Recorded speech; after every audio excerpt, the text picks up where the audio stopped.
Greetings. Welcome back to Hear Her Sports. This is Elizabeth Emery. In this episode, French-born Colette Lucas Conwell shares her thoughts about independent French women being strong and willing to speak their minds. Colette is a U23 coxswain for the U.S. team. We also talked about rowing, of course, what it takes to be a good cox, if a cox is actually an athlete, swing, Title IX, and training for Tokyo 2020. She and I actually spoke twice, so stay with us while I wish her good luck for the rest of the summer. In our first conversation, she is in a period of big transition. Our second call is 2 months later, after many decisions were made. The episode starts, as usual, with Colette introducing herself. So here is Colette. So Colette Lucas Conwell. I'm a coxswain. I was at UVA for 4 years. I was a varsity athlete there. We won 4 ACC championships. Went to the NCAA championships every year, and we got third my sophomore year. And I'm now in Princeton training with the U.S. women, and we're in selection phase right now. So from the 40-ish athletes that are here, 14 rowers and 1 coxswain will go to the under 23 World Rowing Championships in Bulgaria, which will be in about mid-July. Very good. What do you like about being an athlete?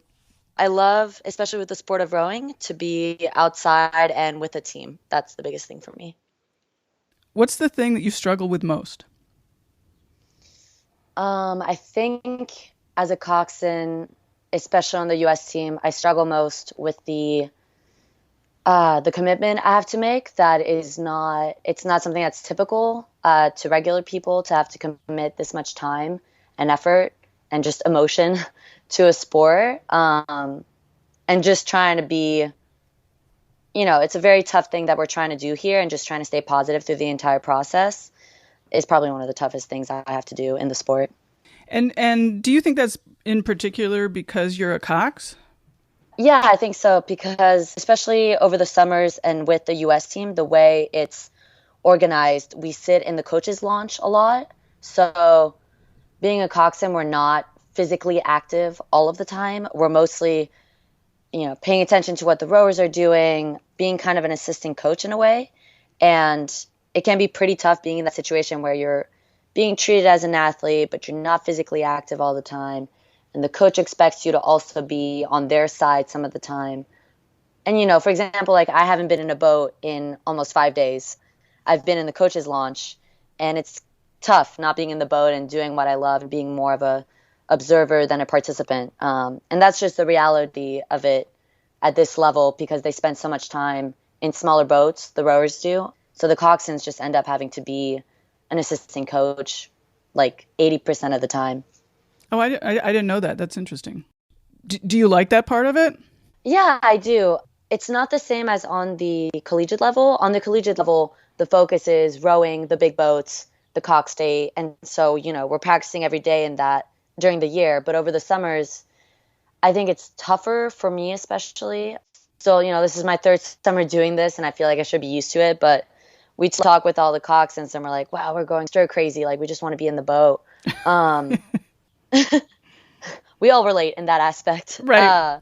At least you have other people to hang out. Yeah, exactly. Yeah, no, we have a great time in the launch. I do enjoy it, but it does get, if I'm not in the boat for like 2 weeks, then I'm like, okay, coach, we need to take out the 8, and I need to be in a boat because I'm going crazy. Right. Let's backtrack just a little bit. What drew you to rowing or coxing, and how did you get started? Yeah, so I was in 8th grade. We just moved to the United States from France, actually, when I was 10 years old. So I was still trying to figure out a sport that would work for me. I'm pretty small, so there's not a lot of sports for small people. I tried swimming. I was too small for it. I tried basketball. I was way too short for that. What else did I try? I was like 4'9" at the time. So finally, my older sister, she had started rowing at the high school club, and she said, you know what? You're the perfect size for a coxswain. Now, it's not super physical, but you're a really competitive person. You might like it. So I was like, you know what? Why not? Could be fun. And so I showed up one day at the boathouse. I think it was in October. And they were like, yeah, you're the perfect size. Let's throw you in a boat and see what you can do. Which, when you're in middle school, they just expect you to not run into anything and just follow the coach's orders. So did that pretty well. And I loved the competitive aspect of the sport. So I just stuck it out for 9 years. I'm short too, and I always think like, damn, why wasn't I taller? Do you, I mean, do you Yeah. have those thoughts? Oh, definitely. When I was on the swim team, I was like, if only I was like 6 inches taller, which is a lot to ask for, but um, I always wanted to be really competitive in swimming. I tried tennis, wasn't really good at that. Like basketball, like would have loved to have more height. Volleyball, oh my God, volleyball was also a disaster.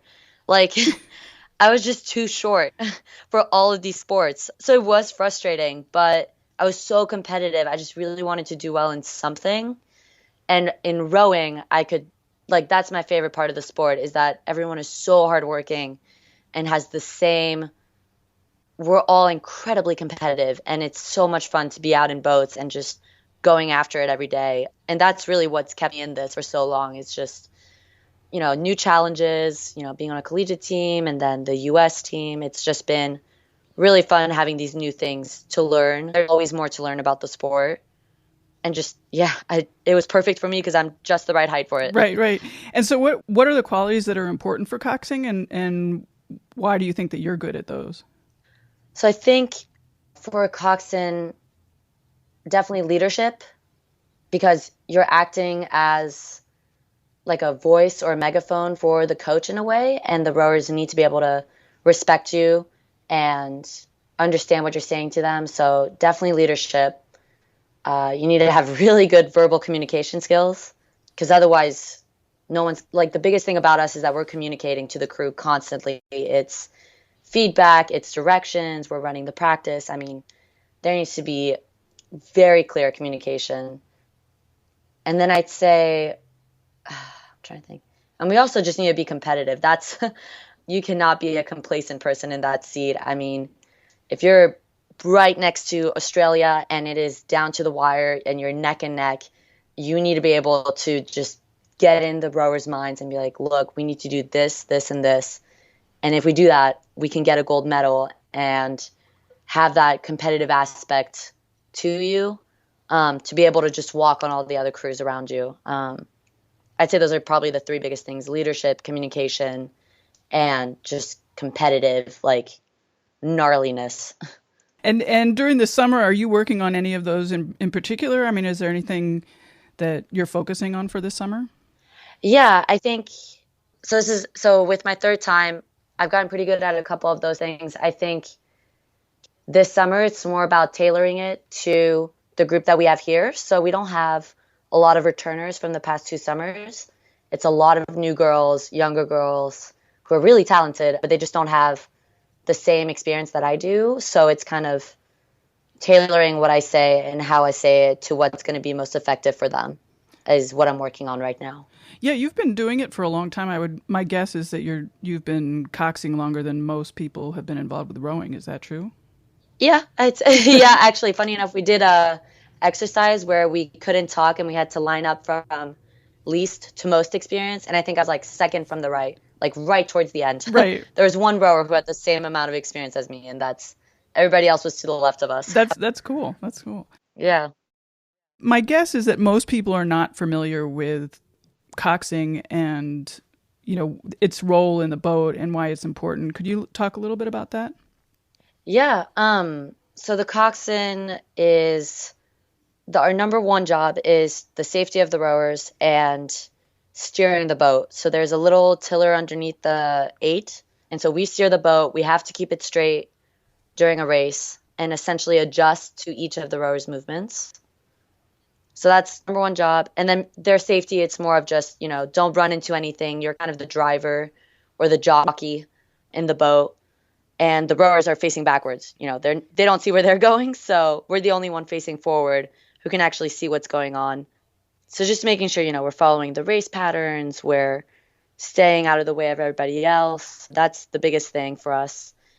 And then I think usually how I explain it to people is I'm the little one who yells at the rowers and tells them what to do, essentially. So if the coach wants us to do a certain drill, we have to call it and tell them exactly how to do it, at what time, because the 8 rowers have to move in sync at all times, and they can't really do it without a a call or someone saying, hey, we're going to do it on this stroke. So we step in and we're the ones who will say, okay, we're going to do it at this time and we're going to do it this way. And it just allows the rowers to just focus on pulling hard and the coach to focus on are the people moving together? What do I want to do next in the workout? So we're kind of the mediator between the two. So that's essentially what the coxswain does. It's only in the eights, so the 8 rowers in the one coxswain, so not in the quad or the straight 4 or the double. Those are all coxless boats. But since the 8 is the fastest and has the most people in it, I don't think I've ever seen a coxless 8. I don't think that would be possible. So that's why they really need us in there. So all of the 4s are now coxless? Yeah, they used to have them coxed, but I think they figured out a way to have them without a coxswain. There used to even be a coxed pair, so 2 rowers and a coxswain, but it's kind of, as it got more competitive in the sport and the level of speed and competition and fitness went up, they just realized, you know what, can we do this boat without a coxswain? Can they steer and be aware of their surroundings without one? Okay, we're going to take them out of the boat. So now there's just a straight 4.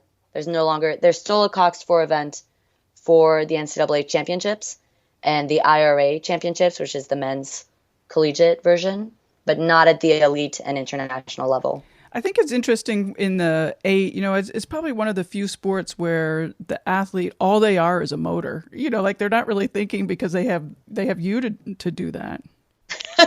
You can just focus on pulling really hard with the person in front of you. Exactly. And we'll kind of take care of the rest. Yeah. Exactly. So how do you counter the argument that you're not really an athlete? You're, just sitting there yelling at everybody, at the real athletes. Well, the way I agree with it in some ways because it's true. During a race, we're not really moving. We're just steering the boat and yelling at them, but we still have to stay fit. So there is a weight. It's a weight maximum, but ideally you want to be right at the weight. So for international crews, it's 121 pounds, men and women. And at the collegiate level, it's 110 pounds for women, 125 for men. So we do have to stay fit. We do have to watch, what we're eating. I would say most coxswains aren't just naturally at that weight. They do have to stay fit. So we go on runs. We do low weight, high intensity weight workouts. So we do stay fit.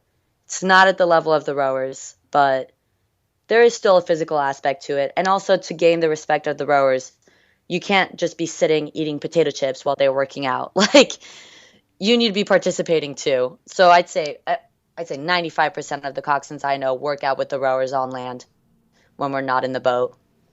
So we're still athletes. Yeah, I would also say that, there's an athletic mindset that you talked about earlier, is that you have to have that competitive spirit. Oh, yeah, absolutely. I mean, the competitive spirit, and also just, it's a skill sport.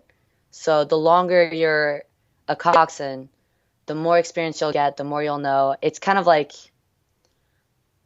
being a jockey. Like, there is a skill to it. It's not just something you can just hop in and be a coxswain. Like, there is something to it more than just sitting there. There's the athletic mindset, yeah. How much do you know about the motion of the rowing, and have you rowed, and how do you learn that? I know a lot. After being in it for 9 years, I'd say most coxswains have probably been in a boat. I rowed a little bit here and there. So when the rowers are in smaller boats, sometimes I'll ask if I can go into a single and just, feel out certain things like, oh, how does it feel on the foot stretchers? How does it feel on the blade when I do this? So I do know a lot about it. I think I know more about the rowing stroke from seeing it, a little less from feeling it because I don't get the opportunity to row a lot. The coaches prefer that we're in the launch with them. But it is, I think a lot of the rowing stroke and knowing about it is also seeing it from different viewpoints. So, being at UVA, seeing that rowing stroke, and then being on the US team, seeing it there, maybe going to a men's practice and watching how they row, or coxing the masters team, which is, I think it's 27 and over. So I'd say usually it's about 40 to 50-year-olds rowing these boats, and they'll love to have a coxswain who's experienced come and cox them. So watching them row, seeing how they do it, and then just noticing the patterns helps a lot in figuring out the rowing stroke in general and what's most effective. How are you staying aware of each individual rower and being able to adjust what each individual is doing and keep in mind the whole boat? That's always the balance that we have to play with. We usually start out our practices in the 8 with some rowing by pairs. So our stern pair, the next 2 people will row just on their own, and we can kind of see what they're doing. And you just kind of gradually add up from there. So then you row by 4s, and then you row 6 out of the 8 rowers, and then you row all 8. And by doing that, you can kind of see, okay, this is what each rower was doing and the little technical things they have to fix. And then when you pick it up all 8, you want to spend, I'd say, most of the time talking about swinging together, powering through together, but once in a while also saying, I can see this person doing this right now with their blade. That means that their body is moving a certain way. And then I'll usually tell that person, hey, sit up a little more at the catch, get your blade in a little bit earlier. You can see those things just by looking at the blade. So there is a little bit of individual aspect to that, and being able to balance the whole and the individual it's something that we play with every single day, depending on what the focus of the workout is. You mentioned swing. Could you describe what that is?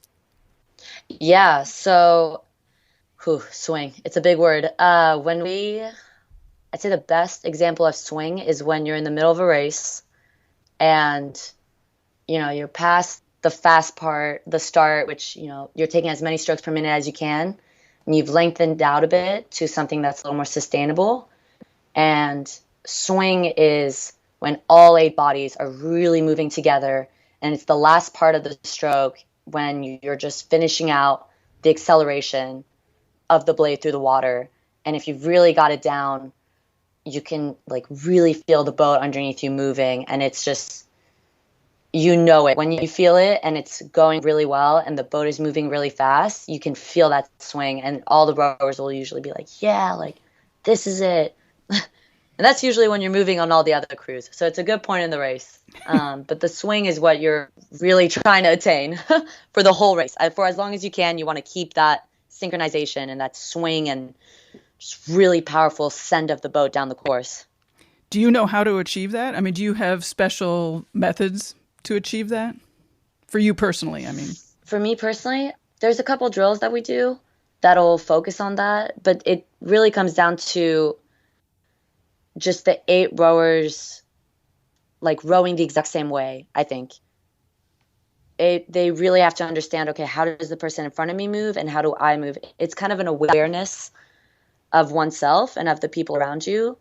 And if you are very aware of what you're doing and others and know how to, as a rower, if you know how to adjust a bit to that, and I can kind of see it and kind of call people out on it, but it really comes down to the rower understanding that they need to make a change. And if they do, all 8 bodies will be moving together. So I'll call out a couple people and say, hey, you need to swing a little faster or slower or sit up a bit more, but it does come down more to the rower. And there are a couple drills that we do to get it down, but it takes time, mostly. It just takes a lot of time and a lot of being able to take feedback and make those changes to achieve the swing and that length in the middle of a race. One of the things that's unique about rowing is that you do have to do it exactly the same. I mean, and I think it's not really well understood that every portion of the stroke has to be the same, because if one person is off even just in a slight part of it, like a minuscule, 5 seconds of the stroke, it just messes up everything. Yeah, no, I think it's one of the very few sports where you have to get 8 and 9, including the Coxswain people, on the exact same page, because it will throw off the swing and the set and the juju in a way if you don't get it right in time. Is your sense of the water good? Pretty good. It's gotten better, I'd say, throughout my collegiate career. Being coxswain, we can tell, okay, we're going to get a gust of wind from port to starboard, and knowing how the rowers have to adjust to it has been a huge advantage for me. So we do have to be able to read the water. It changes all the time, so you can't be like, oh, the wind's going to be west 6 miles per hour today.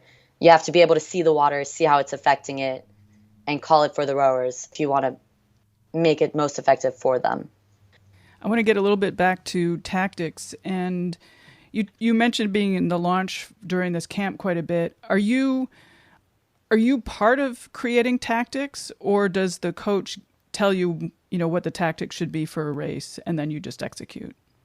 It depends on the coach and it depends on the crew. For the last 2 summers, I worked with Wes Ng, and how he did it is he's currently coaching the women's pair, so he's not coaching me right now. But what we did is after the crew was selected and we'd had about a week of just practicing and drills under our belt, it was maybe like a week or 2 before we left for the World Championships, but he essentially told me, I want you to come up with a race plan, and then I want you to talk about it with the rowers, and from there, let's adjust. But I essentially have to come up with the first version, and we'll execute little parts of it during practice, and if we don't like some of it, we'll adjust.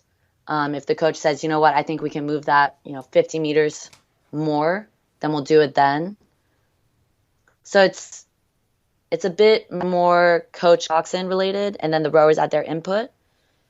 But I do come up with the first version usually, and it's pretty much the same every year. What are the variables of the race in terms of tactics? So in the 2,000 meter race, there's the start, which is the first 5 strokes, where you take an abbreviated, shorter stroke essentially. And I think this is universal. I'm pretty sure everyone does this, but you have the start 5 strokes, then you take about high 10 to 20 strokes, depending on how long your crew can hold on to speed at a higher stroke rate, which is the number of strokes you take a minute. And then after that, you lengthen out to a base cadence. And that's, I think, the most crucial part of the race is really nailing. And that's when the swing comes in. It's really just nailing that cadence together. And depending on, the last 2 years, we've had to move around 1,000 meters in. So you kind of just keep your cadence. You stay in the race. I think the U.S. is known for just, not getting frazzled by what's going on around them. They just kind of stay internal, hit that stride, hit that rhythm. And then halfway through the race, or a little before or after it, making a move. So I think last year I called it as a USA leg bombs. And I'll be quiet for about 2 or 3 strokes and just say, okay, leg bombs in 2, 1, 2. And then I just yell out, USA leg bombs. And that's when we bring the cadence up a bit, bring the speed on a little more, and start walking through crews. It's been pretty effective. The last 2 summers, that's usually when we've walked away from Australia, England, whoever's in the lead, and we put ourselves into that first position. If it doesn't happen there, though, then we just keep putting the pressure on everybody else through that second half of the race. And I've never had it come down to the sprint, which is the last 30 strokes of the race. But if it does get to that, we bring up the cadence even more, bring even more speed to the boat, and finish out the race. So there's really just 3 key points. It's the start of the race, cadence, middle of the race, make that move, go faster in the second half, and then finish off with 30 strokes as hard as you can. I remember last year we called the last 10 strokes of the race as blackout. Like you want to be, empty. It was very effective. I will say that. I wouldn't call it for every race, but it's just like empty the tanks, leave it all on the water, no regrets after that last stroke. And they're usually wiped and like fall over at the end of the race. But it's effective, and it's worked the last 2 summers. We got 2 gold medals. So hopefully we can do that again this year, no matter who the coxswain is. It might not be me. It could be one of the other 3 outstanding coxswains we have here. But they'll probably follow the same general race plan and the same race tactics. Got it. What's the schedule for the rest of the camp? When are actual selections made, and then what happens? So right now, they're focused more on selecting the rowers. So I think we still have 16 rowers, and we need to choose 14 of them. And then of those 14, which ones will go into the 8, the pair, the 4, etc. So that will go until the end of this week. And then after that, they'll start selecting coxswains. So that'll be by July 5th. And then we have about 2 weeks, I'd say. July 13th is when we would leave for the World Championships, which are in Plovdiv, Bulgaria this year. So get there July 14th because it usually takes a day and a half to travel. and start racing July 19th, and the finals are July 23rd. So we do not have a lot of time left. No, I'll say. How about that? Yeah. And Yeah. so let's assume that you're going to make it, and then you go and get your gold medal, and then what happens for you? I'm debating currently whether I want to continue training full time with the men's team, actually, the men's senior Olympic team. They just passed a rule this year, the International Rowing Committee, that men or women can cox a men's or a women's eight. That's great. Yeah, no, it's really good opportunity.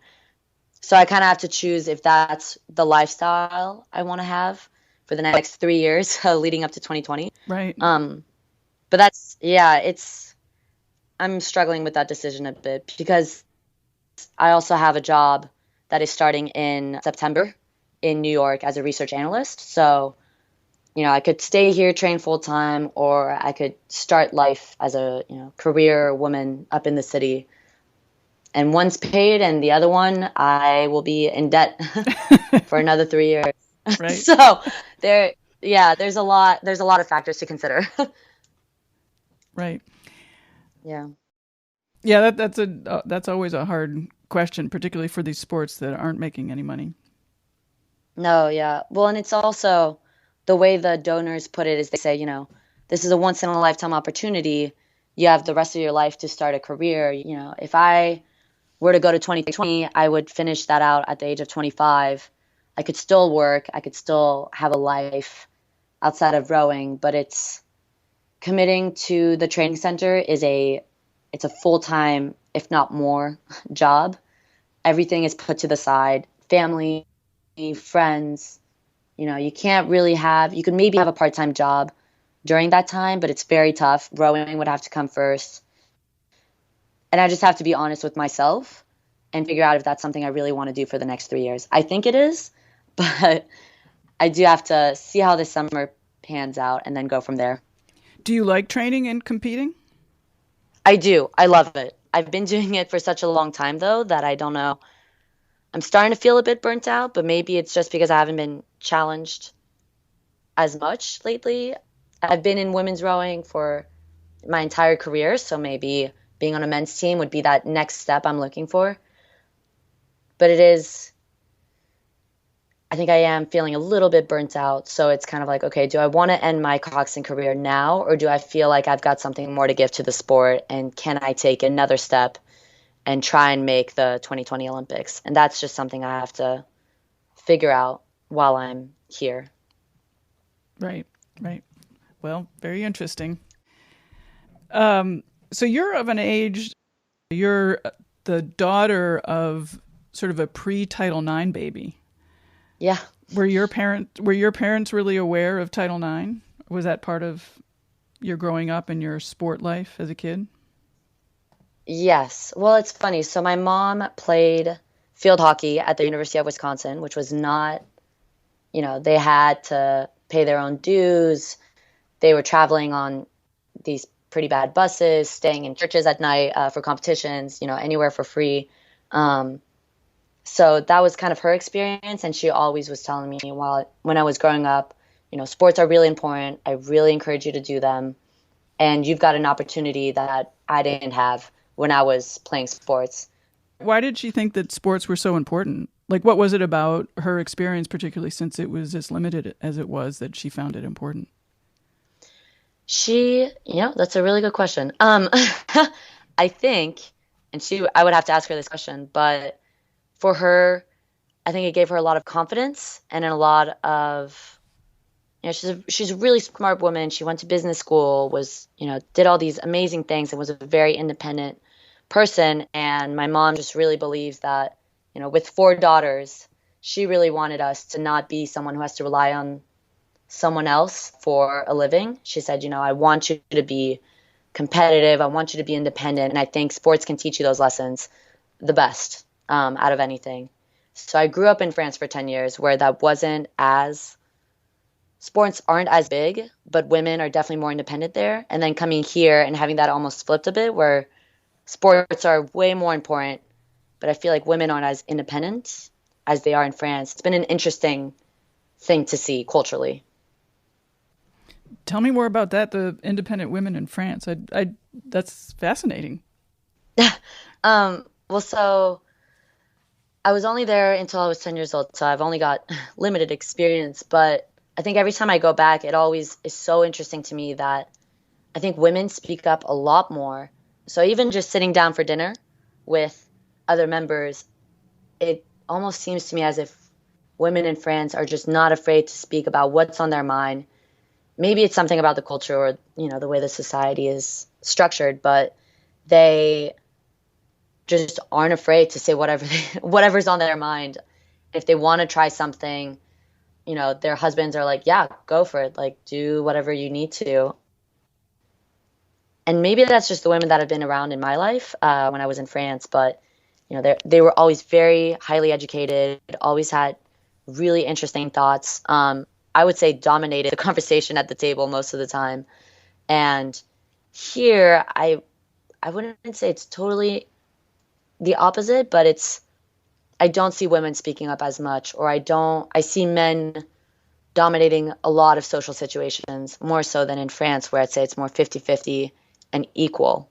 And I think that does play out in sports as well. So here you see men getting more opportunities for sports. It may not be as, right in your face, but you can see it in the way we're treated at the university, or how we're treated with job interviews even. Like, it's subtle in a lot of ways, but it's there.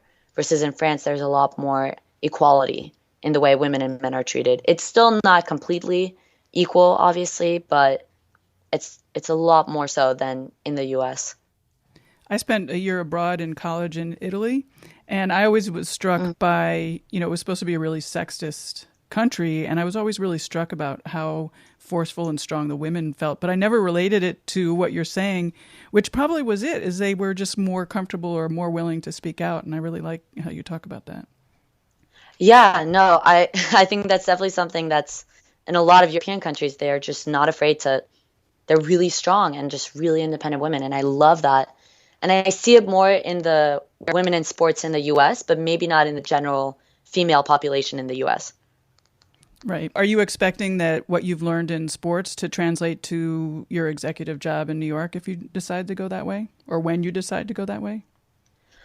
I think so. I haven't had a lot of, I hope so. I haven't had a lot of internship opportunities because I've been rowing this whole time and so involved in the sport. But I think the commitment that I had is definitely going to play a big part in my job.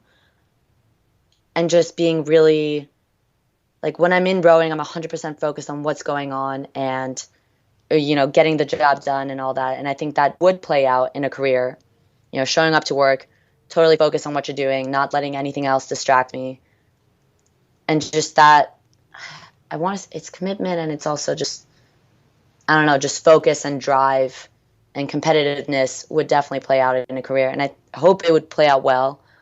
And also just being a good teammate. So it's not just about making me better and making the other coxswains worse. Like, right. If I want to be the best coxswain, I have to work really well with the other ones too. It has to be a whole team effort. It can't just be me on my own. Right. The job that the little bit that I know about the job that you might be taking in September, it sounds like a very male-dominated job. Are you worried about that, or do you have any tactics that you plan on using? I imagine you also being very willing to speak up. Oh, yeah, definitely. I mean, in a respectful way, obviously. But if I see something that's not going well or going wrong, I wouldn't be afraid to go to my supervisor and saying, hey, look, you need to pay attention to this. I think the workplace, when I saw it, when I went up for my interview, was there were a lot of women there, but it was still about 60-40, which is pretty good. But I don't know, it'll be interesting because I've been surrounded by so many strong women for so long to be in a more male-dominated environment. I mean, even UVA is a majority of the student population is women. I think it's like 55-45 now, women to men. So it'll be interesting. Well, and if I'm going to be on the men's senior Olympic team, then I definitely have to be comfortable being with men all the time and working with them and being respectful and all that. And being able to talk up.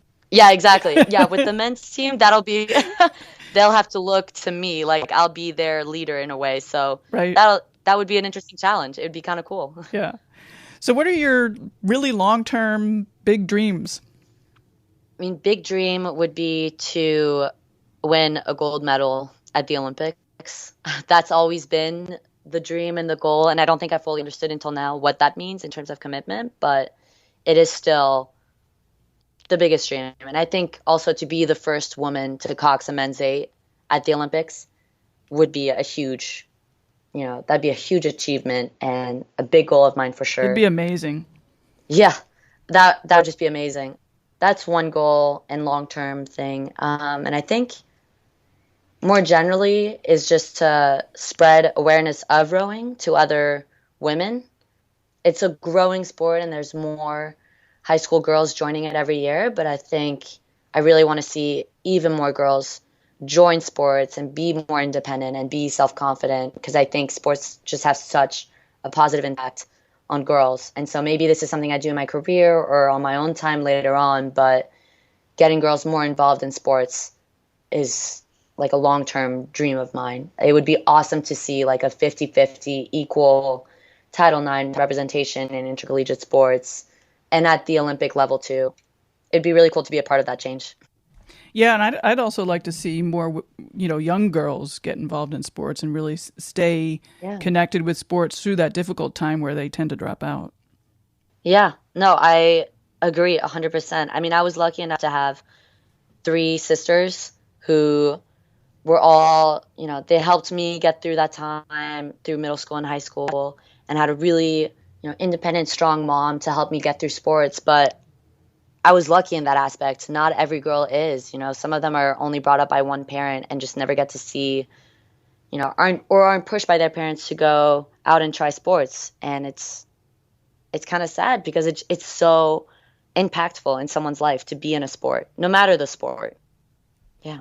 Yeah, I think also a lot of people tend to have a very limited view of sports because of the media coverage. It's like football, baseball, and softball and tennis. And so, rowing isn't known and cycling isn't known. And then sort of, the non-competitive type sports like yoga and rock climbing and, just adventuring are not known. And I think that limits the number of women that or girls that can get involved because they don't see it, so they don't know it. Yeah, no, 100%. The number of girls I've spoken to who aren't in sports right now who told me, well, I just wasn't fit enough for soccer or volleyball. And I'm like, there's like hundreds of other sports you can try out for where you could be good and that it's a match for you.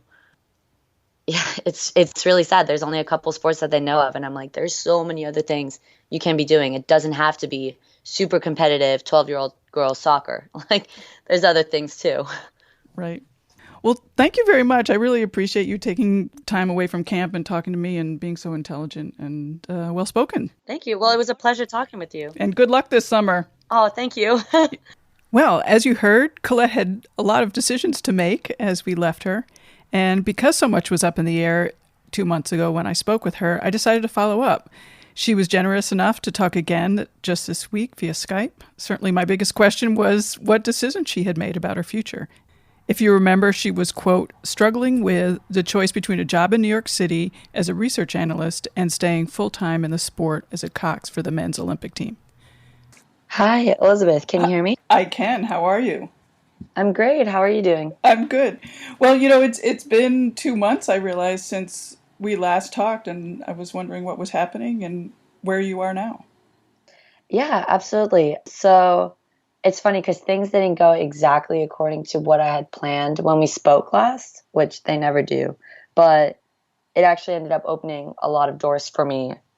So I was not selected to the under-23 women's eight over the summer.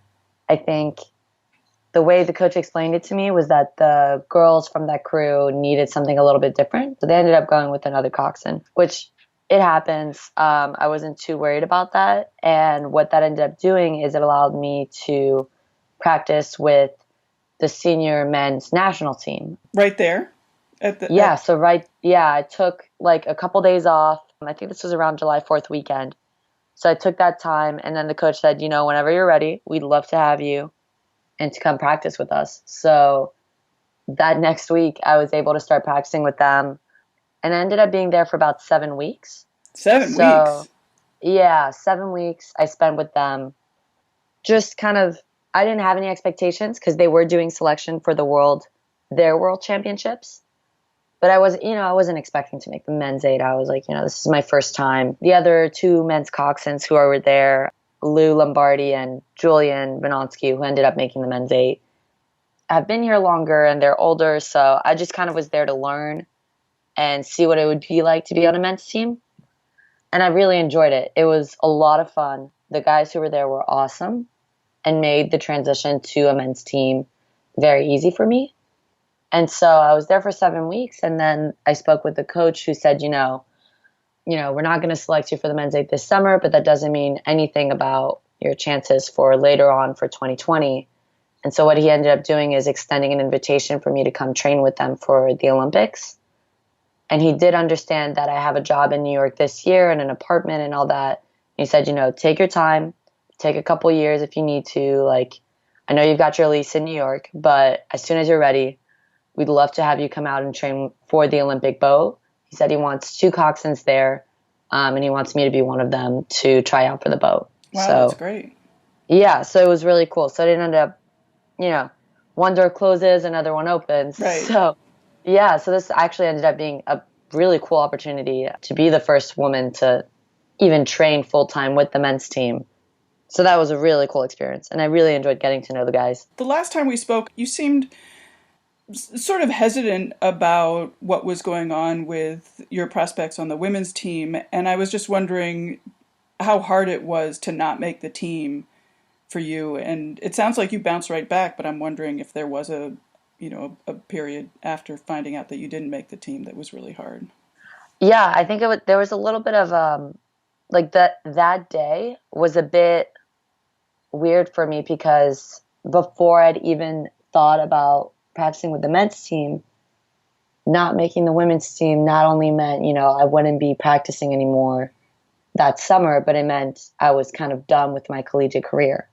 Since I've already graduated from college, this kind of signaled like I'm done with rowing in a way. Right. It was really weird for me to think about that. So there was, I've been cut from boats before, and I understand that it's not personal, sometimes just the personalities don't match necessarily, but there was a little bit of shock of this is the end of my collegiate career. It's kind of a hard way to end it. I kind of had to grapple with that the whole day, and it helped that I was able to go visit my boyfriend in Connecticut, so I was a little bit further away from the training center. I didn't have to stay there that day. Right. But it was weird to think like, I don't technically have to wake up at 6 a.m. tomorrow. Like I can be done with the sport right now if I choose to. Did that make it easier to know that you actually wanted to continue with the sport? Yes. I think I took those couple days without any rowing and was like, you know what? I'm not done with the sport yet. Like there is some unfinished business. I can't let it end like that. And yes, I'm willing to dedicate the next few years. But the great thing about the men's team is they're very relaxed in terms of if you actually need to be in the Princeton Training Center over 4 years. Like they don't mind if, you take a few years to work and then come up and join the team. Like I know a few of the guys are going to Cambridge or Oxford and they're training there and then coming back in 2018, 2019 to start training. It's very different from the women's senior team where they expect you to be there for 4 years, full time, no job, no nothing. Like they want you to be fully committed. The men's team doesn't expect that. That's interesting. Yeah, it's very different, but I almost prefer it because as a coxswain, I think we talked about this, but we do a lot of sitting around, Right. Especially on the senior team since they go out in small boats all of the time. So it's almost better in a way for me to get a little bit of time to work. I'll probably train at the New York Athletic Club, maybe not every single day, but as much as I can with my job. And then whenever I feel ready, in 2018, 2019, then I'll call Mike Tatey, who's probably going to be the coach through the Olympics, and say, hey, I'm ready to start training full time. Yeah, so it's kind of a blessing in disguise to have been cut from the team this summer. Yeah, you sort of get both the things that you wanted. Yeah, exactly, which I never expected at all. Awesome. Well, thanks. Yeah, no problem. I really appreciate it. I'm going to keep an eye on what you're doing still. I just love it. Yeah, no, hopefully 2020. I'm really hoping. Thanks for listening. I know it's totally a pain, but please take a moment to rate and review this podcast on Apple Podcasts or wherever you're listening. It really does help the podcast to reach more people and to get the word out about female athletes and women in sports. Just a reminder, Allie's Bar is still available for listeners at 50% off with free shipping using the promo code HERSPORTS. That means a box of 12 are only $14. And they taste great and aren't loaded with sugar. There's been a lot of chat about meal planning. I'm totally terrible at that and often find myself happily saved by an Allie's Bar. Also, check out the new layout of the Hear Her Sports website at hearhersports.com. It has a beautiful landing page featuring a design by Agnes Studio. It's easier to find the podcast you want and to listen directly from the site. Sign up for our newsletter and follow on Twitter, Instagram, and Facebook at Hear Her Sports. See you in 2 weeks.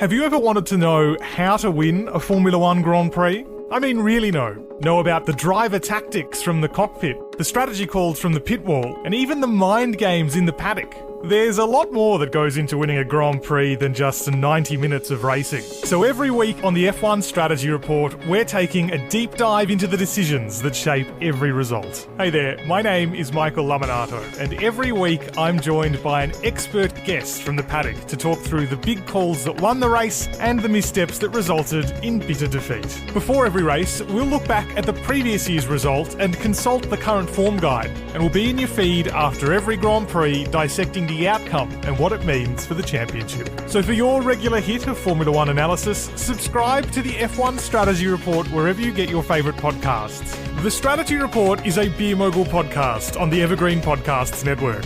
My name's Michael Laminato, and I'll catch you after the checkered flag.